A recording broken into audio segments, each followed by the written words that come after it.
Hi guys, welcome to daily stock news 24। आज की इस वीडियो में हम बात करेंगे केवीसी ग्लोबल के शेयर प्राइसेस के बारे में। आखिर हमें डाउनफॉल क्यों देखने को मिल रहा है और क्या चांसेस हैं इसके मल्टी वैगर बनने के, सब कुछ डिस्कस करेंगे इस वीडियो में डिटेल में। लेकिन उससे पहले जो लोग चैनल को फर्स्ट टाइम विजिट कर रहे हैं वो चैनल को सब्सक्राइब कर लीजिए। बात करें केवीसी ग्लोबल की, तो आज तकरीबन 3% की गिरावट हमें देखने को मिली है। बेसिकली एक पेनी स्टॉक है जिसका मार्केट कैप मात्र 235 करोड़ है।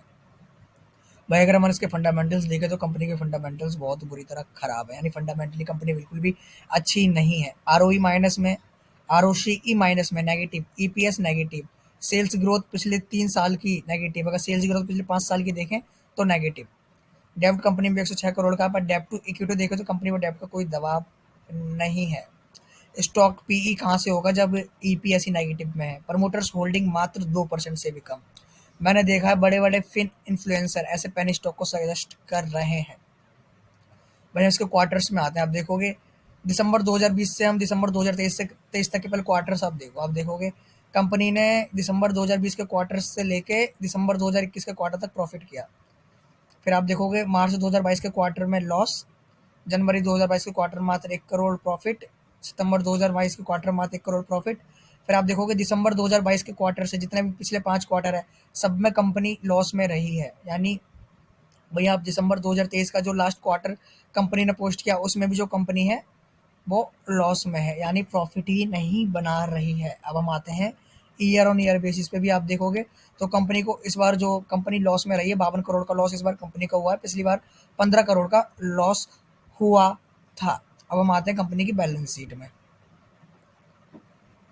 अब कंपनी की अगर हम बैलेंस शीट में आएंगे तो देखेंगे सितंबर 2023 तक की बैलेंस शीट है, और आप यहाँ देखोगे जो कंपनी के रिजर्व्स भी घट रहे हैं। और यहाँ देखोगे बोरोइंग्स, डेप्ट डेप्ट कंपनी पे 106 करोड़ का, पर हम डेप्ट टू इक्विटी रेशियो देखा नहीं, कंपनी पे डेप्ट का दबाव नहीं है। पर आप आओगे और समझोगे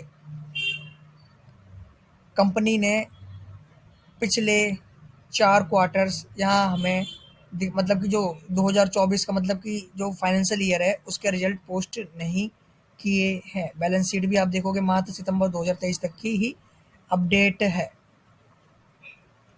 अब हम आते हैं कैश फ्लो पे। कैश फ्लो कंपनी का पॉजिटिव है, पर हम इन्वेस्टर्स की बात करें तो मात्र 2% इन्वेस्टर। और आप देखोगे एफ आई आई एक टाइम पे 6% थे, जो आज के टाइम पे मात्र 0.78% है। डी आई आई है नहीं, यानी जो क्वालिफाइड इन्वेस्टर्स है वो भी हमें केवीसी ग्लोबल में देखने को नहीं मिल रहे हैं। वहीं किसी भी कंपनी को चलाने के लिए प्रमोटर्स की जरूरत होती है। जून 2021 में देखोगे 58% प्रमोटर्स की होल्डिंग थी, जो कि मार्च 2024 में 2% प्रमोटर्स की होल्डिंग है। यानी कंपनी में प्रमोटर्स है ही नहीं, ये भी नेगेटिव पॉइंट है।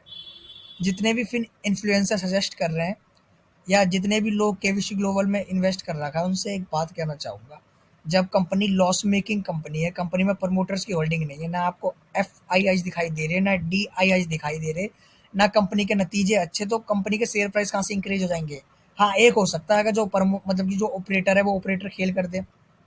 होता है ना जो बड़े बड़े बिग बुल होते हैं, आते हैं इन्वेस्ट कर देते हैं, डिमांड बढ़ जाती है, एकदम से बढ़ जाता है। पर जिस तरीके से कंपनी की फंडामेंटल्स खराब है कोई भी इन्वेस्टर्स केवीसी ग्लोबल में इन्वेस्ट नहीं करना चाहेगा। क्योंकि हम क्या देखते हैं सबसे पहले कंपनी के फंडामेंटल्स, ये कंपनी फंडामेंटली बहुत ही बुरी तरह बिगड़ी हुई है, यानी कंपनी के फंडामेंटल्स बहुत ही ज़्यादा खराब है, जैसे कि मैंने डिस्कस किया वीडियो में। तो फिलहाल जो कंपनी के चलने के चांसेस हैं वो बहुत ही ज़्यादा कम है। लॉन्ग टर्म में कंपनी वही चलती है जो लगातार कंसिस्टेंट रहती है, कंसिस्टेंट प्रॉफिट बनाती है।